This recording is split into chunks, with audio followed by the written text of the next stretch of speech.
قیامت ہوگی تو کیا ہوگا؟ قرآن کہتا ہے وَنُفِخَ فِي الصُّورِ، ایک سور پھونکا جائے گا، 2 مرتبہ سور پھونکے جائے گے۔ پہلی بار سور پھونکا جائے گا، قیامت اچانک آئے گی، ما تأتیہم الا بغتہ، قرآن کہتا ہے اچانک آئے گی۔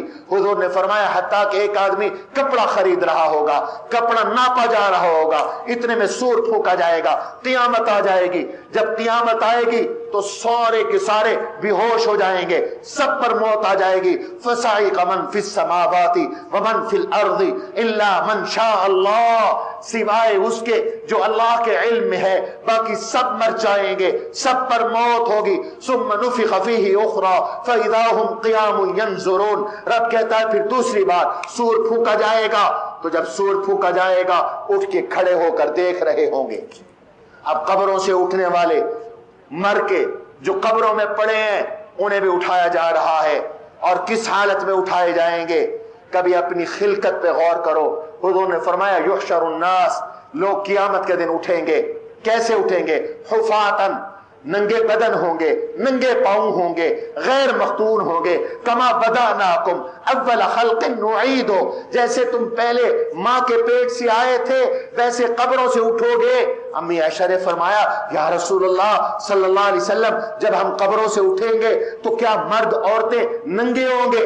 فرمایا عائشہ کسی کو کسی کی کیا پرواہ ہوگی، سب کی نظریں اوپر اٹھی ہوئی ہوں گی، سب پسینے سے شرابور ہوں گے، سب کو اپنی فکر لگی ہوگی، کسی کو کوئی پتہ نہیں ہوگا، کسی کو کسی کی پرواہ نہیں ہوگی۔ اب اٹھیں گے، اب اللہ کی دربار میں جا رہے ہیں، ساری دنیا جا رہی ہے۔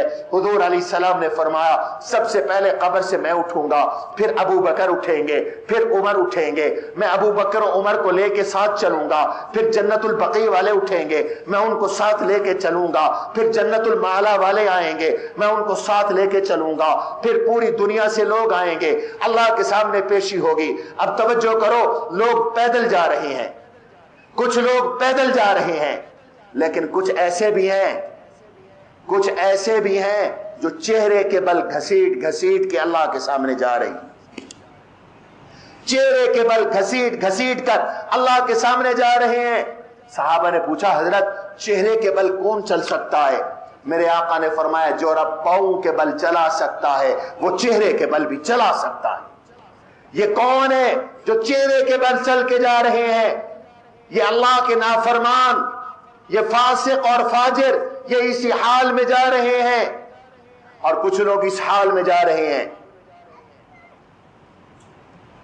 وہ چیونٹی سے چھوٹی شکل اختیار کر جائیں گے، چیونٹی سے چھوٹی شکل، اور انہیں اللہ اپنے پاس بلا رہے ہوں گے۔ حدیث میں آتا ہے وہ جا رہے ہیں، لوگ ان کو پاؤں کے نیچے رونتے ہوئے جا رہے ہیں، ہے یہ انسان لیکن چیونٹی سے چھوٹی شکل بن گئی۔ یہ کون ہے؟ فرمایا یہ وہ ہیں جو دنیا میں تکبر کیا کرتے تھے، دنیا میں بڑائی کیا کرتے تھے۔ تکبر نہ کرو، تکبر عزازیل را خوار کرد، بزندان لعنت گرفتار کرد۔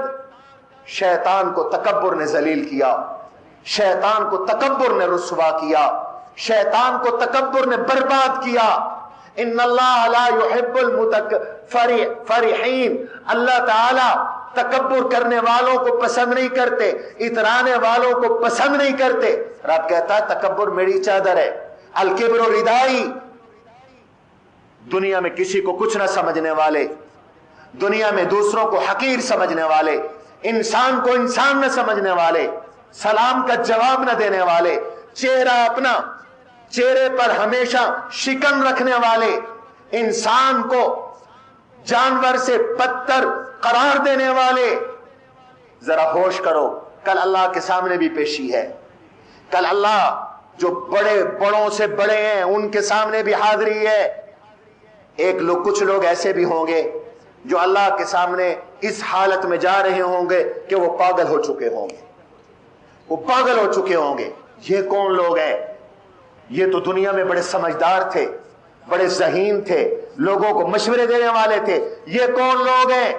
قرآن نے ان لوگوں کے بارے میں بتایا الذین یأکلون الربا لا یقومون الا کما یقوم الذی یتخبطہ الشیطان من المس ذلک بانہم قالوا انما البیع مثل الربا واحل اللہ البیع وحرم الربا. کچھ لوگ دنیا میں بڑے شوق سے سود کھاتے ہیں، سودی کاروبار کرتے ہیں. اللہ نے فرمایا سود چھوڑ دو، اور اگر تم سود نہیں چھوڑتے تو یاد رکھو پھر قیامت کے دن اس حالت میں پیش ہوو گے کہ تم پاگل بن چکے ہو. اٹھو گے اس حالت میں کہ پاگل بن کے اٹھیں گے. میں قرآن پڑھ رہا ہوں، کسی کا حوالہ نہیں دے رہا، قرآن پڑھ رہا ہوں. مفتی صاحب سے پوچھو الذین یأکلون الربا لا یقومون الا کما یقوم الذی یتخبطہ الشیطان من المس. کچھ لوگ اللہ کے سامنے اس حالت میں پیش ہوں گے کہ ان کے چہرے بالکل کالے سیاہ ہو چکے ہوں، تبے کی طرح سیاہ، چولہے کی طرح سیاہ. یہ تو قرآن نے کہا یوم تبیض وجوہ وتسود وجوہ. بہت سے چہرے کالے ہوں گے. اور کب؟ جب باپ بھی موجود ہوگا، دادا بھی موجود ہوگا، بیٹا بھی ہوگا، پوتا بھی ہوگا، حسب بھی ہوگا، نسب بھی ہوگا، اوپر کی نسل بھی ہوگی، نیچے کی نسل بھی ہوگی. علی رؤوس الاشہاد. کوئی چھپ نہیں سکے گا، بلڈنگ میں نہیں، گھر میں نہیں، دفتر میں نہیں، سب کے سامنے پیشی ہو رہی ہے. کچھ لوگوں کے چہرے سیاہ، کچھ لوگوں کے چہرے سفید، چمکدار، تر و تازہ، بارونق. وجوہ یومئذ ناظرہ الی ربہا ناظرہ ووجوہ یومئذ. بہت سے چہرے تر و تازہ اور بہت سے چہرے علیہم غبرہ ترہقها قطرہ اولئک هم الکفرۃ الفجرہ. غبار آلود، ان کے چہرے کالے سیاہ. یہ کون ہے؟ یہ وہ لوگ ہیں جن کا اللہ پہ ایمان نہیں، اللہ کے نبی پہ ایمان نہیں. یا اللہ کے نبی پہ ایمان ہے، دین کو گھٹاتے ہیں، دین کو بڑھاتے ہیں. یہ سفید چہرے والے کون ہیں؟ جن کا اللہ کے نبی پہ ایمان ہے، اللہ کے نبی کی سنتوں کو اختیار کرنے والے ہیں. حدیث میں آتا ہے ہم اہل السنہ، جو سنت والے ہیں اللہ ان کے چہرے قیامت کے دن سفید فرما دیں گے، روشن فرما دیں گے. یہ دو منظر ہیں، اللہ کے سامنے پیشی ہے. آگے کیا دیکھو گے کہ ایک بہت بڑا ترازو لگا ہوا ہے. وَنَضَعُ الْمَوَازِينَ الْقِسْطَ لِيَوْمِ الْقِيَامَةِ. یہ ترازو، اس کا اتنا بڑا پلڑا ہے، زمین اور آسمان کا درمیان کا خلا اس پلڑے سے بھرا ہوا ہے.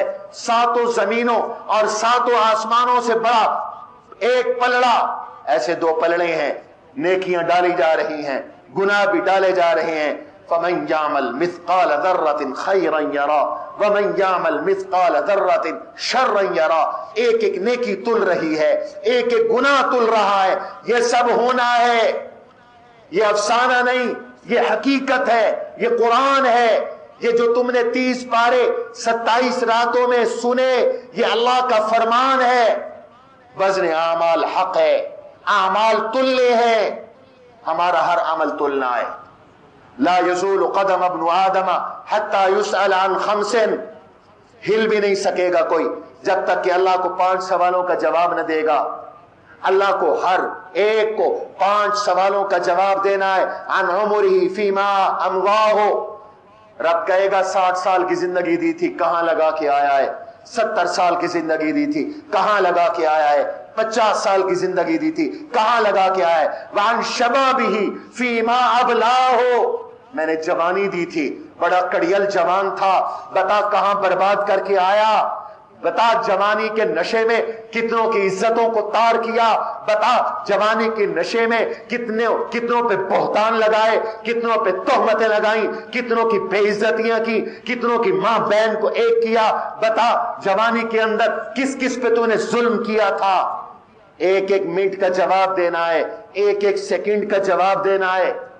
آج سپریم کورٹ کو تو کوئی مطمئن نہیں کر سکتا، ہائی کورٹ کو تو کوئی مطمئن نہیں کر سکتا، ایف بی آر کو تو کوئی مطمئن نہیں کر سکتا، ٹیکس کے افیسر کو تو کوئی مطمئن نہیں کر سکتا.